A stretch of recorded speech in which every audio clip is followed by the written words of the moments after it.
Liberal Fox host Jessica Tarlov mocked in perfect fashion James Comer's failed and embarrassing attempt to portray Joe Biden as corrupt.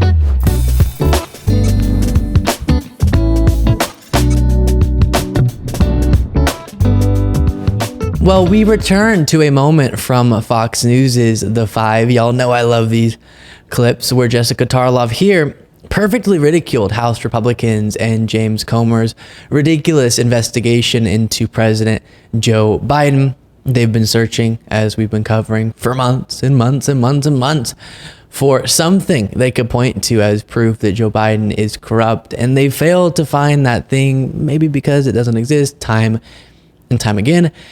And we covered earlier in the week their latest bombshell, as they call it, that very quickly fell apart.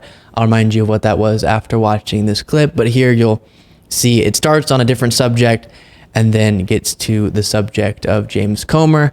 Take a look. The question I just had here, which was, this will add another log to the fire of people who think he won't be the nominee and that he doesn't really want the job and that he's preventing this civil war from breaking out in the Democratic Party, which might need to happen for there to be a next generation. So I'll start with the Jew question. Yes, that was the proper use of the term Yiddish. Kosher. So a couple of things. I also enjoy fundraiser Biden and frankly think he should have stuck with it because that was the argument that he made in 2020 and it persuaded 81 million people that he was the right person for that job. And we've seen in terms of turnout and everything else from the midterms to all these referendums that Donald Trump juices his base, but he really juices Democrats. And they show up to vote against him. And Joe Biden has done incredibly well in the Trump era, not only winning his own election, but his party has overperformed expectations time and time again. And a lot of that has to do with the me versus Trump of all of this. And I don't think he should have walked it back, frankly, and then gone on to say, oh, 50 other Dems could have done it. We all know that's not true. I'm sure there are a couple other Democrats that could have done it, but it's about you. It's about the agenda that you set forward and building on your progress. Finish the job. To your point about all these things that the Republicans have Joe Biden doing, the pictures and the blah, blah, blah, you really need to take James Comer's job because he's terrible at it. Every interview that he does, whether it's on our network or this morning, he showed up on NBC, and props to him for going into enemy territory or whatever. He got absolutely destroyed. The big revelation of the week was the under $4,000 truck loan, which has been, it's an old story that the Post had to begin with that came out in 2022. This all occurred in 2018 when he wasn't in office, et cetera. The investigations are going nowhere. I know it's frustrating to you and to Fang or whatever you're going to say, and the diamonds that are all over the place. Comer, very bad at your job. Well, wait a second. Where's the evidence it was a loan? What? It was set out. The Post itself, our own New York Post. What was the evidence? The payback on it, and there was no interest because it was his son. That Hunter paid his dad back for the car loan. But where was the loan initially from Joe to Hunter? What? That's what a loan is, Jessica. You loan someone money and they pay you back. We're getting a little bogged down, guys. No, we are. Well, Jesse is. I wasn't bogged at all. I was actually flowing great. The juxtaposition of last night, so Biden is at the fundraiser and Donald Trump is doing his town hall with Sean Hannity. And Sean was doing his best to help him out, asking questions like, hey, buddy, are you planning on being a dictator? And then he floats around. He does a bunch of things. He says he's innocent, all these indictments. He's treated worse than Al Capone, blah, blah, blah. And then he eventually gets around to just saying, no, just dictator day one in terms of what I'll do on the border, et cetera. And people hear that. And they hear, yeah, this guy still continues to be a threat to democracy. And you think to 2 days ago when Arthel Neville, our own anchor, had to beam into Trump's remarks when he said, I won the 2020 election. Doesn't stop with the lies about it. And you can say it's not the most important issue to people, but people have been voting on preserving democracy. And that's what Joe Biden's talking about, that he was the guy who got Trump out, and he's the guy who can keep Trump out. So then it gets to the topic of Trump's dictator remark, which, by the way, watching right-wing media's response to that moment from the Fox News town hall on Tuesday has been pretty remarkable. I know at this point I should be used to, especially doing this job, observing their willingness to cover for Trump, but it still stunned me.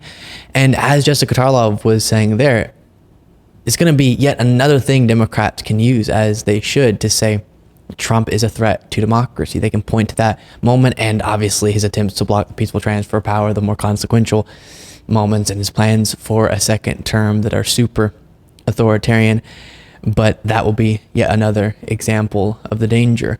But on the James Comer part of the conversation, it is funny that Jessica Tarlov framed it as, Jesse, you could do his job better than he's doing it. Because it relates to a joke I've told multiple times on the show, which is, if you're going to try to deceive us, be better at it. Obviously, I wish these individuals would just be honest. That would be the moral thing for them to do. But it is strange that since they've decided to be dishonest, they're so dang bad at it. I mean, James Comer comes out and tries to pretend like Joe Biden helping his son buy a car and then getting paid back for it is a bombshell.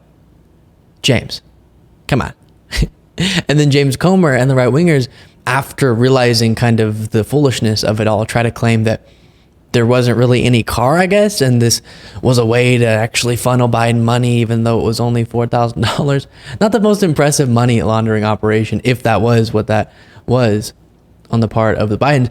And then the very laptop from hell that they call it, Hunter Biden's laptop, way long ago already verified what these payments related to. And we have a photo I'll put up next to me of Joe, Hunter, and the dealer when the truck was being purchased. So how Biden could be financially benefiting from getting reimbursed for a truck he helped his son buy, I really don't know.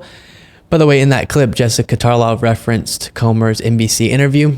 Here was some of that. Let's talk about the evidence that you've collected, and let's try and pinpoint exactly how you believe that leads to articles of impeachment. And we can't possibly address every claim, so we're going to try and focus on one if we can. And that is the money that you have uncovered that has come from Hunter Biden, the president's son, and has made it to Joe Biden himself. Now, in each one of these instances, there is a paper trail that demonstrates that these were interest-free loans from the president to his son. So explain to me how an interest-free loan, which one could argue Joe Biden actually lost money on, an example of him being benefited from influence peddling. Well, you say there's evidence proving it's a loan. I've never seen evidence that proves it's a loan.